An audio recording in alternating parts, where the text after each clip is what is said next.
तो वो गोपी बताती है कि ऐसे ऐसे मैं थक गई थी और मैं उनके कंधे पे चढ़ना चाहती थी और भगवान तभी अंतर्ध्यान।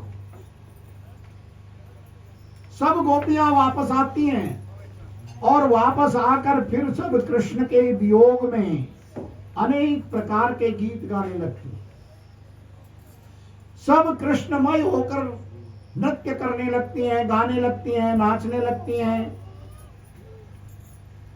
शरीर कृष्ण की तरह नृत्य कर रहा है, मन में भगवान कृष्ण की छवि लिए हुए हैं और मुंह से भगवान कृष्ण के गीतों का उच्चारण कर रही हैं। तो इस प्रकार जब मनसा वाचा कर्मणा गोपियां भगवान कृष्ण को समर्पित हो गई तो तासाम आविर्भूत सौरी समयान्नु मुखाम्बुजा पीतांबर धरस रघुवी साक्षात मनमथ मनमथा।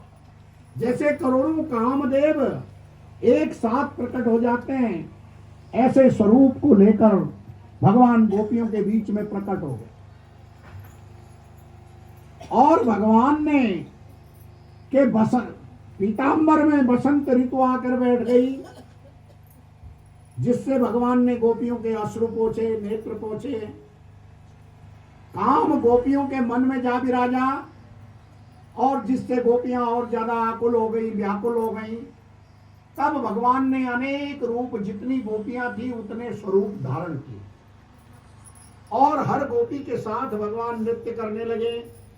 नृत्य करते करते गोपियां भगवान से प्रश्न करती, कहती हैं भजतो अनुभजन्ते को एक एतद्विपर्ययः नो भयाश्च भजन्ते को एतन्नो गृह साधुवो।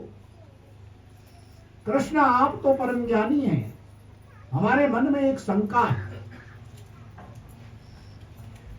कुछ लौकिक प्राणी, संसार के प्राणी, संसार के मनुष्य भजन करने वाले का भजन करते हैं।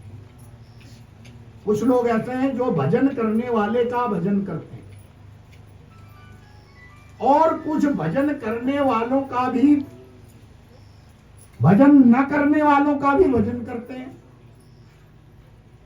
पहली श्रेणी तो है कि जो भजन करने वालों का भजन करते हैं। कुछ लोग ऐसे हैं जो भजन ना करने वालों का भी भजन करते हैं और कुछ दोनों का ही भजन नहीं करते कि हमें किसी से कोई मतलब नहीं।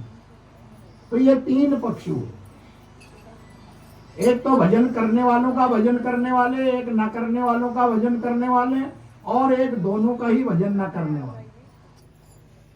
तो इनमें से कौन सा बिल्कुल निर्दोष है या आपको प्रिय है? कौन सा मार्ग आपको प्रिय है? भगवान कहते हैं कि गोपियों, उपकार और प्रत्युपकार की भावना स्वार्थ है। इस संसार में यदि कोई उपकार और प्रत्युपकार की भावना से यदि कोई भजन कर रहा है, पूजा कर रहा है, दया दान धर्म आदि कर रहा है, तो वो स्वार्थ है। वहां न प्रेम है, न सुख है और न धर्म ही। इसलिए जो निरपेक्ष भाव से भजन करते हैं वही मुझे संसार में प्रिय है। जिनके मन में प्रेम और धर्म दोनों रहता है वो मुझे संसार में प्रिय हैं। और ऐसे प्राणी में चार प्रकार के, एक तो आत्माराम, जो केवल अपनी आत्मा, आत्मशक्ति को जिन्होंने देख लिया है, जिनकी बहिर्दृष्टि समाप्त हो गई है, अंतर्दृष्टि जागृत हो गई, ऐसे संत महात्मा विद्वान पुरुष। पूर्ण काम, दूसरी श्रेणी के, भोगादि होते हुए भी इच्छा रहित है। संसार के भोग उनके सामने हैं लेकिन वो भोग नहीं करते हैं, उन्होंने सबका त्याग कर दिया है। पूर्ण काम। और तीसरे कृतज्ञ, जो किए हुए उपकार को न मानने वाले, चाहे कोई कितना ही उपकार कर ले लेकिन वो उस उपकार को नहीं मानते हैं, ऐसे कृतज्ञ कहलाते हैं। और एक चौथी श्रेणी है गुरुद्रोही,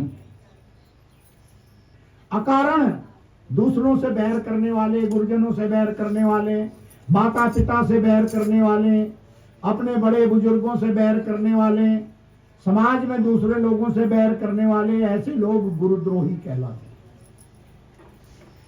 कहते गोपियों, ये चारों प्रकार की मनोवृत्ति के लोग इस संसार में रहते हैं, लेकिन मुझे केवल वही लोग प्रिय हैं जो संसार की सारी